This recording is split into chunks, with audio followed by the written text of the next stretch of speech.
Assalomu alaykum. Bugun sizlar bilan biza raddomlar uchun, ya'ni tug'ruq komplekslari uchun Demet tizimida akusherkalar, ya'ni priyomniy pokoy qabul bo'limida o'tiradigan medsestralar, istoriya ochadigan, ya'ni kasallik tarixini ochadigan medsestralar uchun rolini ko'rib chiqamiz. Ya'ni bizada nimalarni qilishimiz mumkin? Birinchisi yo'llanmalar asosida qabul qilish bemor, ikkinchisi yo'llanmasiz bemorni qabul qilishni ko'rib chiqamiz va ichidagi ustki varroq, ya'ni titulning varrog'ini 096 formani va bemor homilador ayolning ma'lumotlarini chiqarishni ko'rib chiqamiz. Bunda bizga kerak bo'ladi, masalan, bizga yo'llanma asosida kelyapti bemor ayol va bunda bizga dangiz ko'rinadi. Agar menda elektron yo'llanma bor desa, bemorni qidirish knopkasi orqali biza bemorni topib olishimiz mumkin. Undan keyin bizada bemorning mana danglari chiqib keladi. Yo'llanma turi oddiy, yuborilgan klinikasi, masalan, kim yo'naltirilgan va test bo'lim. Qachon yo'naltirilgan ko'rinib turadi.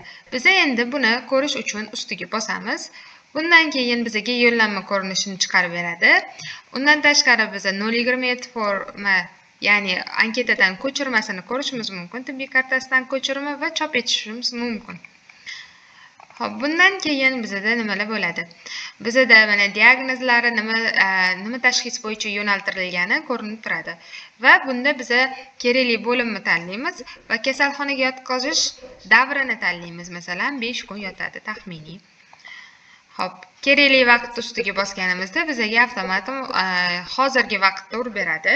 Undan keyin qabul qilish knopkasini bosamiz. Undan keyin xona, ya'ni palatasini tanlaymiz. Agar qaysi palata bo'sh bo'lsa, bizga o'shani chiqarib beradi. Biz qabulxona bo'limi bo'lgani uchun taxminiy palatani tanlab chiqarib boramiz. Taxminiy sana, yotqizish davri tanlanadi va taxminiy palata tanlanadi. Undan so'ng bo'lim mudiri, masalan, zavedushiy deydi. Zavedushiyni tanlab qo'yamiz va navbatchi hamshira kim bo'lsa shu odamni belgilab ketamiz va narxlar ro'yxati oddiymi, pullimi, nerezidentmi, rezidentmi tanlab ketamiz va bemorni joylashtirish. Bemorni joylashtirish bosganimizdan keyin bizga bemor uchun maxsus istoriya, ya'ni kasallik tarixini yaratib beradi. Bu yoqda biz nimalar qilishimiz mumkin? Bu yoqda biz bemor ayolning istoriya, kasallik tarixini ustini chiqarib olamiz, ya'ni titul varog'ini chiqarib olamiz. Ustiga bosamiz va kerakli ma'lumotlarni to'ldirish uchun tahrirlash knopkasini bosamiz. Tahrirlash bosilgandan keyin diagnoz asosiy, masalan, klinik tashxis bo'ladi va qabul qilingandagi tashxis. Qabul qilingandagi tashxis bu endi qabul qilgan odamni diagnozi, ya'ni vrach tarafidan aytiladigan diagnoz. Masalan, A342 qo'ydimi, sizlarda boshqa diagnoz bilan chiqishi mumkin. Masalan, yoki yana 32 rostdan ham rubets matki bor. O'sha narsani kirgizib ketiladi. Kasalxonaga yotqizish davri bu narsalar o'sha keyinchalik, ya'ni to'ldirib borilgan sari to'lib ketaveradi avtomatam. Undan tashqari, bu yerda agar izohimiz bo'ladigan bo'lsa, bemor uchun izohimizni qo'shib ketishimiz mumkin. Xo'p, bundan keyin qilinadigan ish. Bemor poliklinikasida yoki oilaviy shifokorlik punktida tahlillar, ya'ni SPID, RV ga qon topshirib kelgan bo'lsa, bemalol ularni belgilab ketishimiz mumkin. Masalan, RV birinchisi nechadir chiqqan taxminiy, qachon topshirgan, masalan, oyi boshida va qo'shish. Qo'shganimizdan keyin hamma analizlarni qo'shish orqali qo'shib ketaveramiz va saqlash qilamiz. Saqlash qilganimizdan keyin bu titul varrog'ini qayerdan chiqarib olamiz. Orqaga bitta strelka bilan qaytdi. Bu yoqda forma va chop etish degan knopka bor. Titul varrog'i degan joyi bor. Titul varrog'ini bosganimizda bizga chiqarish orqali, mana bu yerda hammaning logotipi, o'zini hujjat formasi orqali chiqarib olishimiz mumkin. Endi keyingisi homilador ayol haqida ma'lumot. Homilador ayol haqida ma'lumotni, ya'ni vrachlar to'ldiradi va sizlar chiqarib yopishtirib qo'yishingiz mumkin. Yoki vrach o'zlari первичный, ya'ni birlamchi ko'rik o'tkazganlardan keyin bemalol to'g'rilab qo'yishlari mumkin. Bu yoqda o'zgartirishni bosganimizdan keyin, agar bu vakolat kimda bo'lsa, o'sha odam to'ldirib qo'yish kerak. Masalan, bo'yi, vazni, temperaturasi, nechinchi homila, nechinchi tug'ruq, oxirgi hayzi, homiladorlikning birinchi natijasimi shunaqa, santimetrlar o'zi osmotrlarda yoziladigan santimetrlar yoziladi. Qorin aylanasi, bajajon tubi balandligi va kerakli joylar to'ldirilgandan keyin buni saqlash knopkasi bosiladi. Saqlashdan keyin biz bemalol chop etish knopkasi orqali buni chiqarib olishimiz mumkin. Xo'p, bundan keyin bizda yana nimalar bor? Bizda yana endi keyingi etap biza bemor yo'llanmasiz qabul qilib olishimiz kerak. Ya'ni приемный покой qabulxona bo'limida bemor shoshilinch ravishda keltirildi, elektron направленияsi yo'q, yo'llanmasi yo'q. Bu bemorni qanaqa joylashtiramiz? Bu yerda bemorni joylashtirish degan knopka bor. Shuni ustiga bosganimizdan keyin bizga oyna ochib beradi. Bu yerga biza bemorni daniyalarini kirgizamiz. Xo'p, bemorni danilari u ID bo'lsin, seriya bo'lsin, hamma o'ziga udobni variantda kirgizishi mumkin. Ya'ni yo seriyasi, yo pasport pinfil orqali kirgizishimiz mumkin. Masalan, oladigan bo'lsak,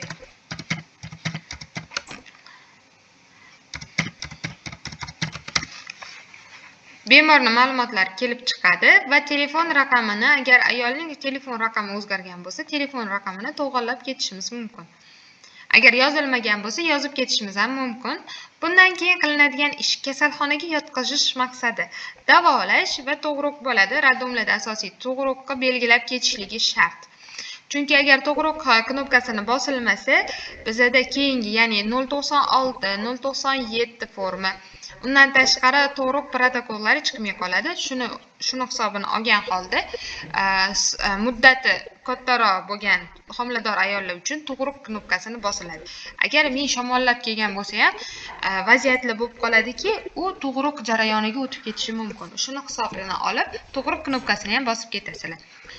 Xo'p, undan keyin kelish turi nimada keldi? Masalan, mustaqil murojaat qildi. Transport turi o'zi yura oladi. Asosiy tashxisi. Masalan, A99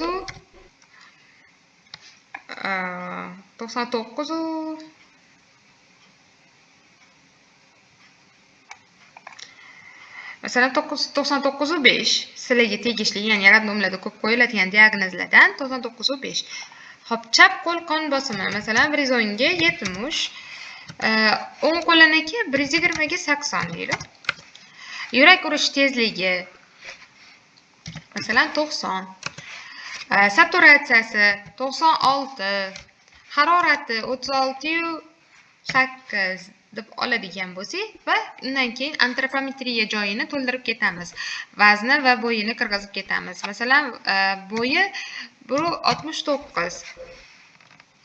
Vazni to'g'rog'i adashmadim. Vazni где-то 85 deyiladi. Bo'yi bo'lsa kerakli ma'lumotlarni kerakli tartibda to'ldirib ketiladi. Undan keyin bu joyiga qaralmaydi. Bu narsa chunki ambulator kartadan ko'chirma bo'lishi kerak, lekin bu bemor shoshilinch ravishda murojaat qilyapti. Shuni hisobiga ham biz favqulodda telefon raqamini kirgizib ketishimiz kerak. Istoriyani ustiga ko'pincha turmush o'rtog'i yoki qarindoshlarining nomerini kirgizib ketiladi. Bu yerda bemalol kirgizib ketishimiz mumkin. Telefon raqamini. Undan keyin bo'limi tanlanadi. Masalan, test bo'limiga yotqizilyapti. Taxminiy test bo'limi sizlar uchun o'zingizlarni realniy bo'limingiz tanlanadi va kerakli muddat tanlanadi. Undan keyin vaqt tanlanadi, palata tanlanadi. Mana bu bo'limimizda palata bo'lmasa, boshqa bo'lim, ya'ni realniyda ham agar bir xil ketish kerak, ya'ni real hayotda bo'limda palata yo'q, dimet tizimida ham yo'q bo'lishi kerak. Iloji boricha stabilni bir xil ketish kerak. Realniy bilan dimet bir xil orqada qolib ketadi, qaysidir patsient kirmay qoladi. Shu narsa bo'lishi kerak emas. Realniyda qanaqa ishlasa, sistemada ham xuddi shu tartibda ishlashi kerak.